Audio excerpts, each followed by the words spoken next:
We are here with Martin Storm, who is the CEO of BMM, the International Testing Certification and a whole lot of other services organization. Welcome, Martin. Thank you, Frank. It's nice to see you. Uh, we were commenting before we began this interview what a great name you had, and I pointed out that if anybody is interested, they could Google your name and find out you were a hurricane in 2022. There you are. There you are.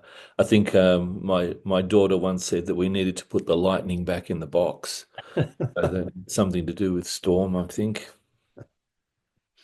The uh, you are the big change, of course, is the acquisition of BMM by Visualize Group. Mhm. Tell us a little bit about how that's come about and what you hope to accomplish from it. Uh, the Visualize Group are a private equity firm operating out of New York City. The principal managing director is CC Melvin Ike, who's an ex-Blackstone guy, an ex-TPG guy, and started his own firm. And well, I expect will do incredibly well. And we've built a relationship over a period of time through connections. And from BMM's perspective, we have spoken to a lot of people over the years. A lot of people have been interested in investing in the business. I haven't found the right people along the way, or the timing hasn't been right, as the case may be in some circumstances. And with Mel, I found the right person at the right time. We've got some very large ambitions in this industry and a lot more work to be done over the next 5 to 10 years.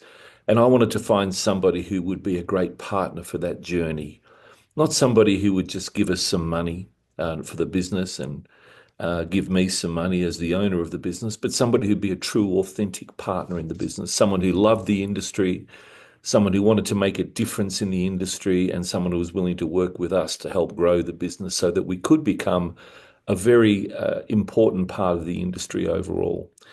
So in my relationship development with Mel, I found out he was that guy, and we worked towards understanding each other's goals and ambitions. And once we found out there was an alignment, there was an opportunity for us to do a deal.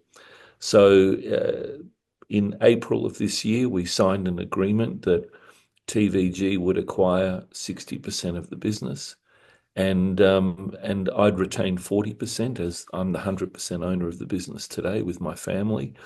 And we would build this business for the next period of time and grow the business and look to make a real difference in the industry across a whole variety of different areas. So that's the kind of background to Melvin Ike and TVG, or the Visualize Group.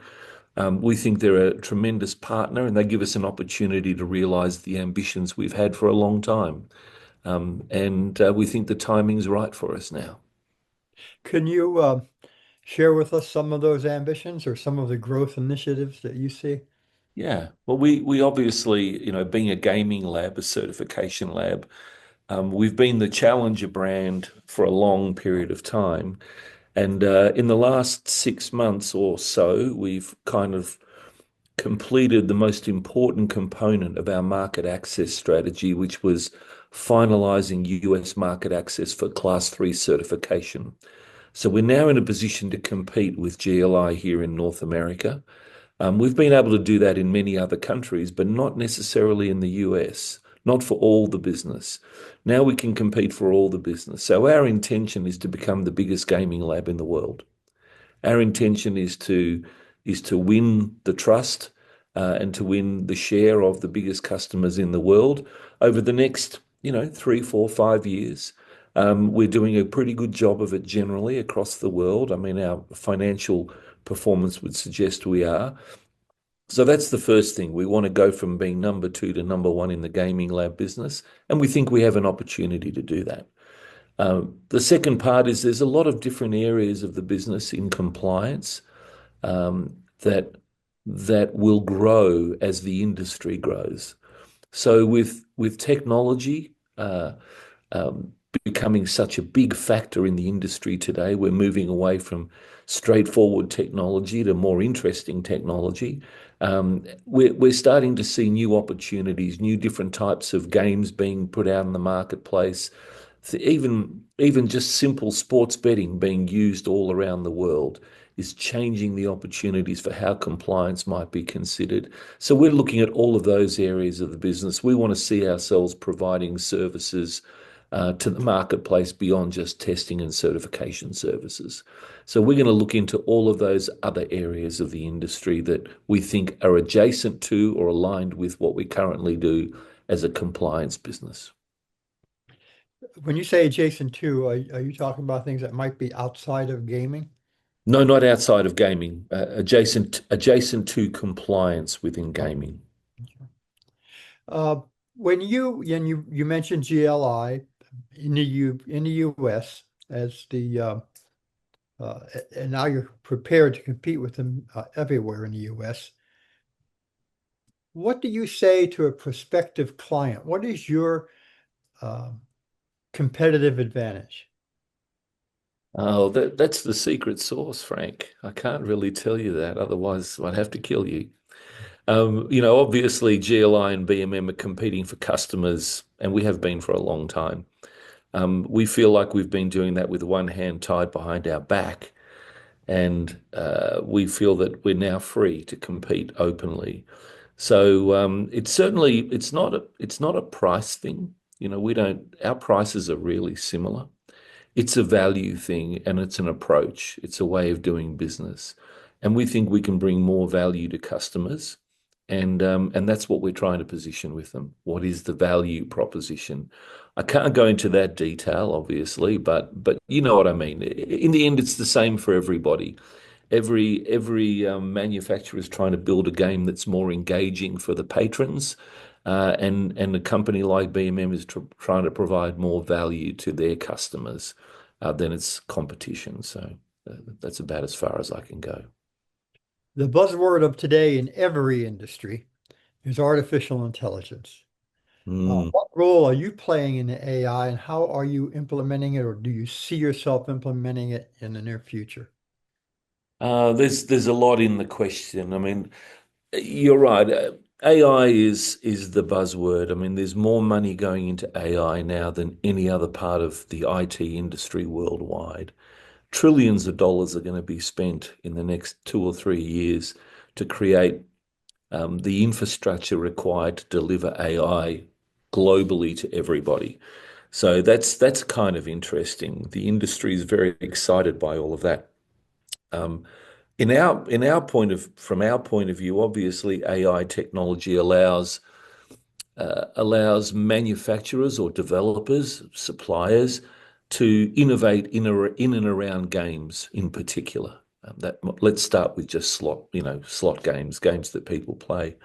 So they've got lots of opportunities to use AI in different parts. It's a very transformational technology for game development. Obviously, it can impact areas like player personalization, fraud detection, responsible gaming monitoring.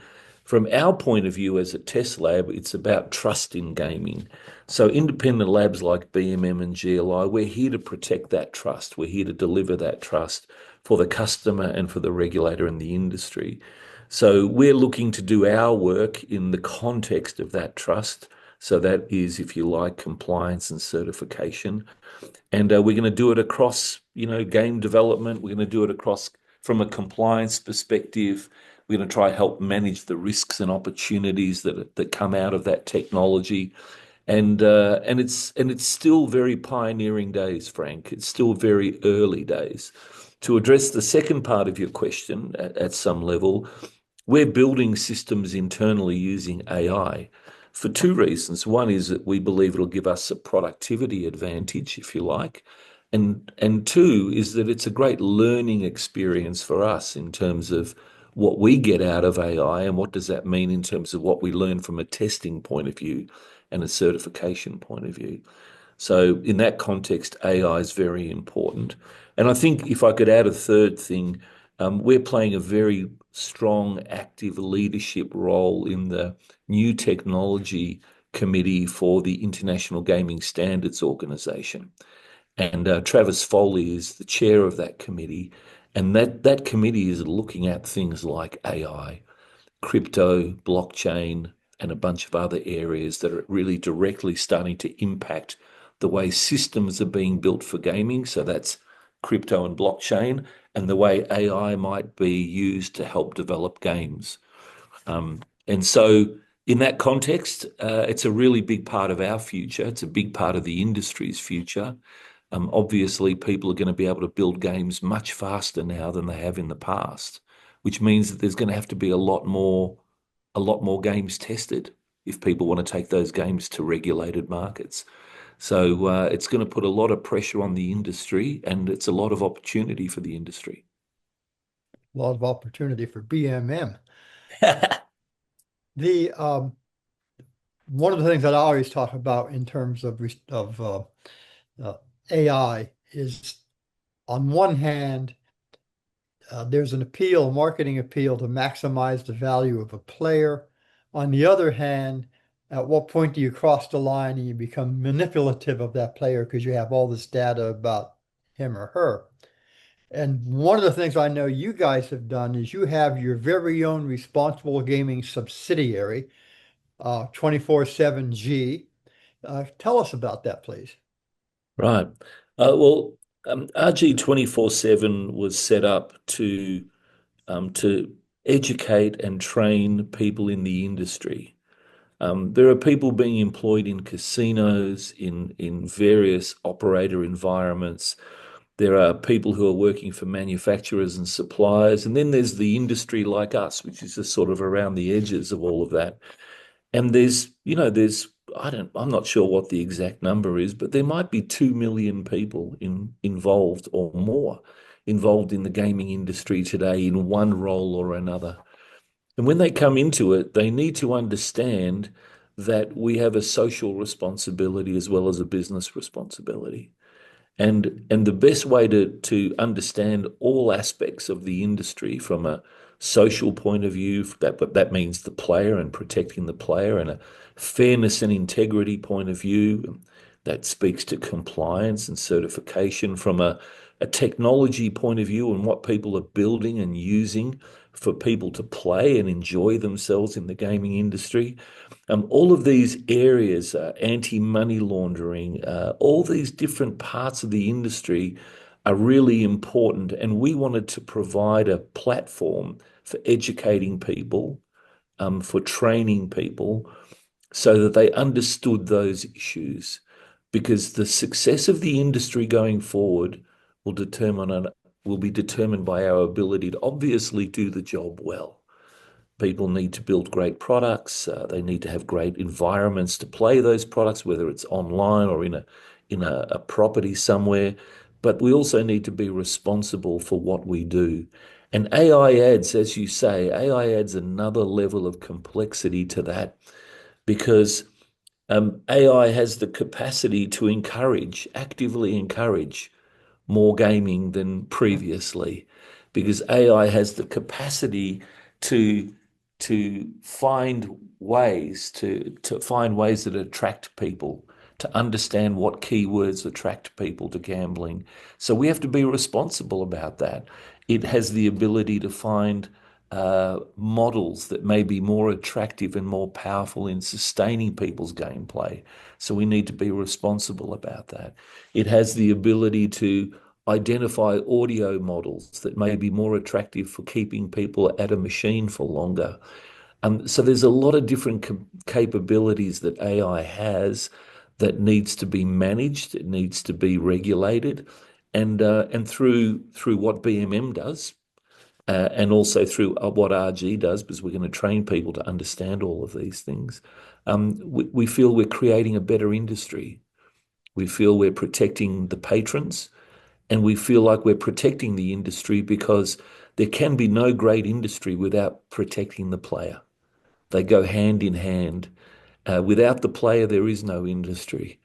And we are living in a world now where there are more progressive thoughts around how we take care of people in society than there was 50 years ago or 100 years ago. And part of that is a responsibility, a social responsibility, not just at a corporate level, but at an individual level to take care of people.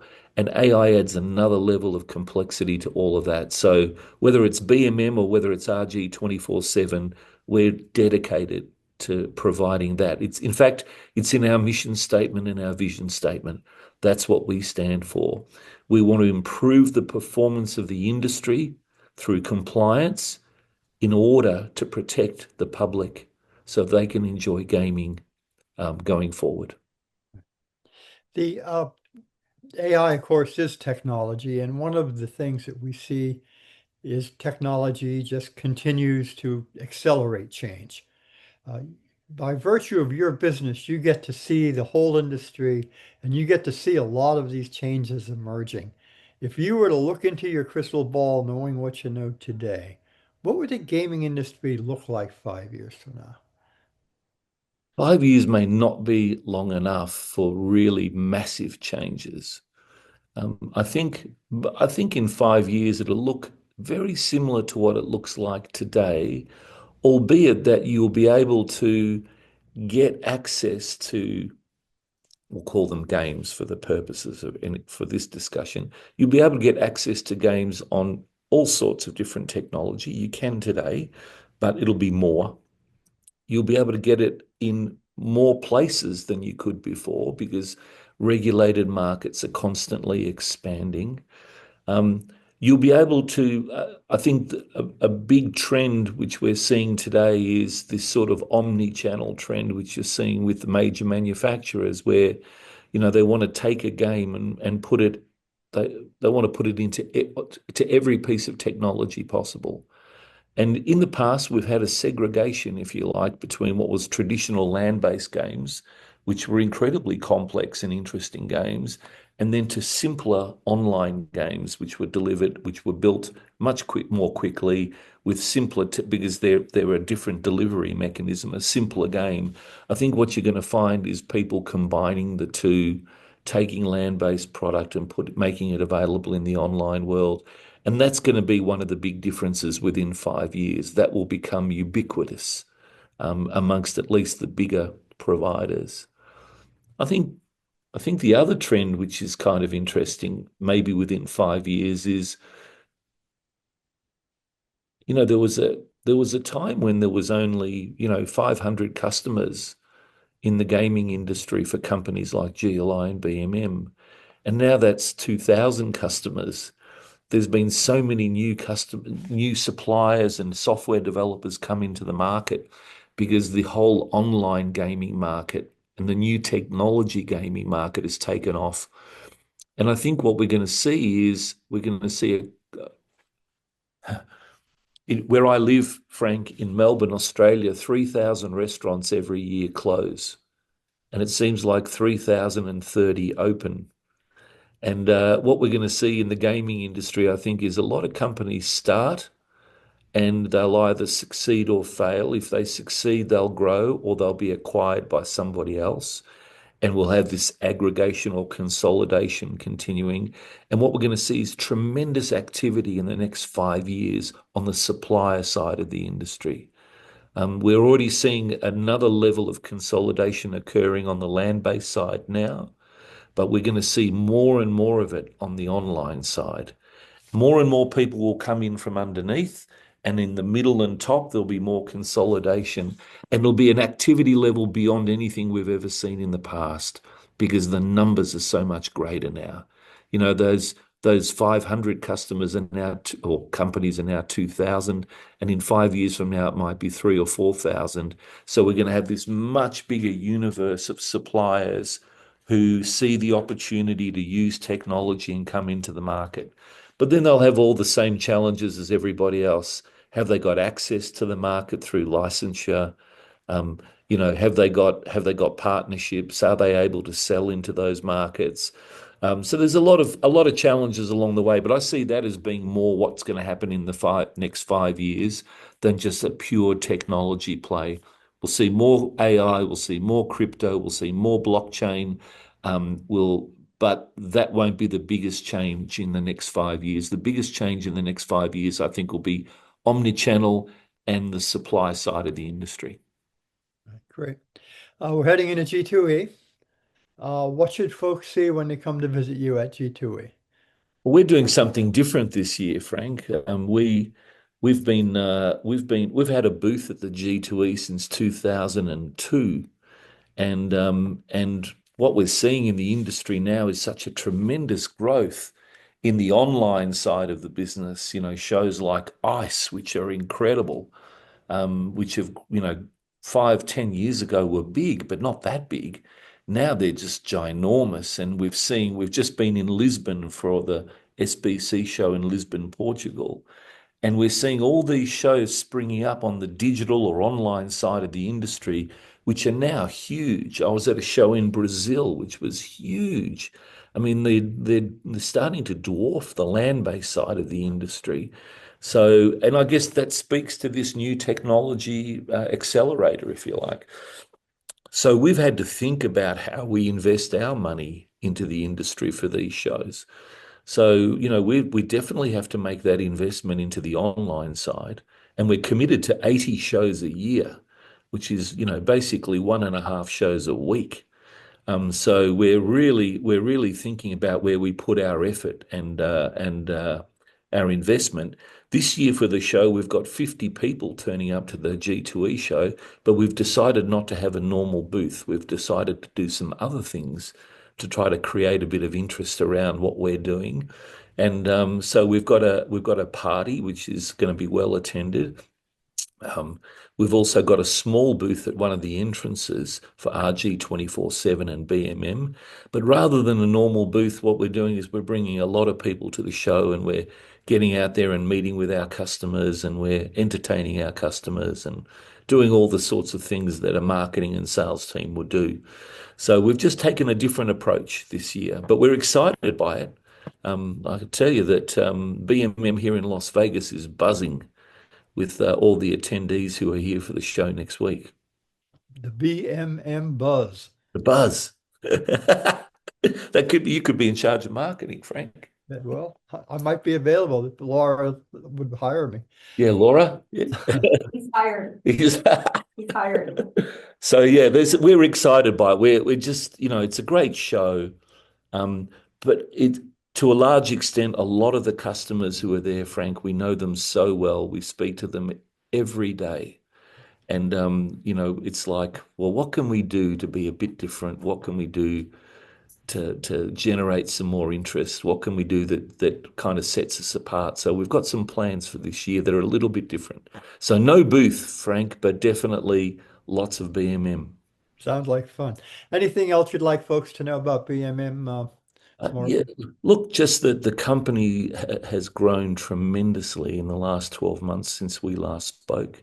We've had so many good years in a row, but the last 12 months have been amazing. I think people are starting to vote with their feet, and the allocation of business is shifting, and we're getting a lot of it. Our business has grown, almost 30% on the revenue side and a lot more on the profit side. We've hired a lot of people. We've set up a business in Brazil, which is going really well. We've done some acquisitions. We've done some bits and pieces here and there. We're at about 1,000 people and growing. So it's all very exciting just in terms of how the business is performing. More than that, I want to thank our customers because without them, there is no BMM. And they're all a great bunch of people. We work really hard for them. We're humbled by the fact that they give us their business and that we can service them. And we're going to continue to do that. We're going to continue to grow, and hopefully we'll get better and better as time goes by. And that's what we want. We were good 10 years ago, but we're better today, and I'm hoping we'll be better in 10 years' time. Sounds like a great way to end this interview. Thank you, Martin.